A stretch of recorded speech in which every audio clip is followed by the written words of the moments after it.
So just a quick unedited video. I was watching a podcast or listening to a podcast this morning, and it's been on my mind for a while now. And what I'm talking about is a classic one of their disinformation tricks, one of the tactics that the big club loves and they use repeatedly.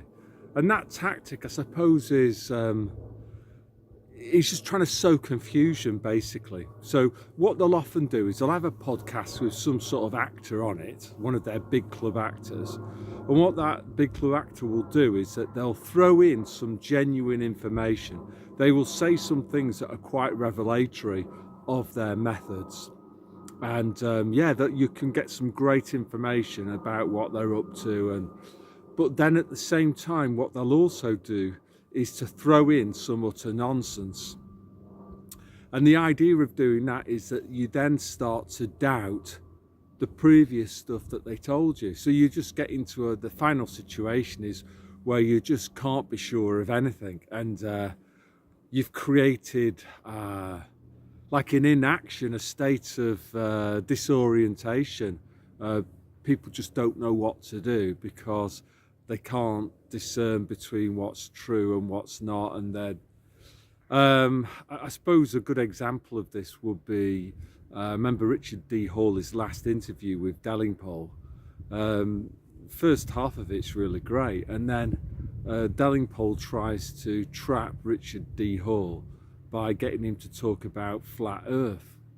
And credit to Richard D. Hall, he has nothing to do with it. The other one, another kind of trick that I noticed being used quite a lot is where you get a fake fight between two disinformation artists. So I don't know, for example, you might get, I don't know, CNN News having a beef with, I don't know, Dan Aston Gregory or something like that. And what they want you to do is to decide which one of their fake actors is real, when the correct answer is that they're both fake. The other thing that I was going to say as well is that it just seems to be now they've invested a lot of time and effort into these kind of psychological operations, and there's tons of them out there. They've got tons of operatives out there. Again, I've talked in the past about how you spot them. For me, a big telltale is the high production values, the professional lighting, and then trying to make it a bit kind of street at the same time. So that Gary's Economics, I think, is the best example of that. So where are we going through with all of this? The aim is to try to create paralysis through just causing maximum confusion. Sometimes as well, what they'll do is they'll invite somebody who is genuine onto their high profile channel. And by doing that, they can then discredit that person who does happen to be genuine.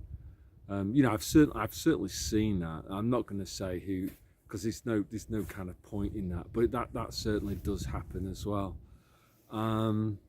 Is there anything else that I want to say? Oh yeah, the origins of all of this. They call it, another name for this is hyper-normalization. So there was a dude called Adam Curtis who works for the BBC, and he did all of these programs. Somebody will tell me in the comments what series this one was. It was a Century of the Self or something? I don't know. But there was an episode called Hyper-normalization, and according to Adam Curtis, he basically said that this came out of Russia in the early 90s, and it was used by Putin. And basically what they did was that they just planted false and fake news, and they just tried to create confusion. So people didn't actually know what to believe because there was so much stuff that was just disinformation and fairly obviously so. So people just end up being paralyzed by it. And I think that definitely is going on today.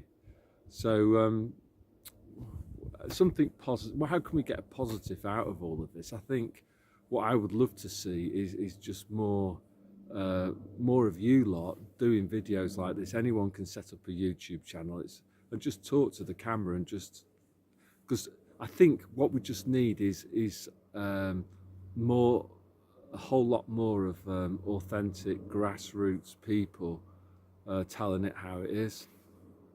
You know, like for example with Starmer and the conscription and all of that, you know, and the that one, and scrapping benefits for the disabled people, and it's just thought, you know, there's plenty of things that we can do to tell them that we know what they're up to, because I think they do operate according to natural law. So it's very important that we tell them, for example, you know, the Heathrow Airport stuff, that we're not buying their false flag. And we can do that, all of us can do that by going on to X and just trolling them remorselessly and saying that, you know, when are you going to find the Russian passport for the people at Heathrow? Ha ha ha. We're not buying your fake flags. Because if we do that, they won't go ahead with their plans. They rely on deception. Deception is one of their main things, and that's what I've been trying to get at in this video here. So yeah, the more of us doing this, the better, and that's all I want to say today. So God bless.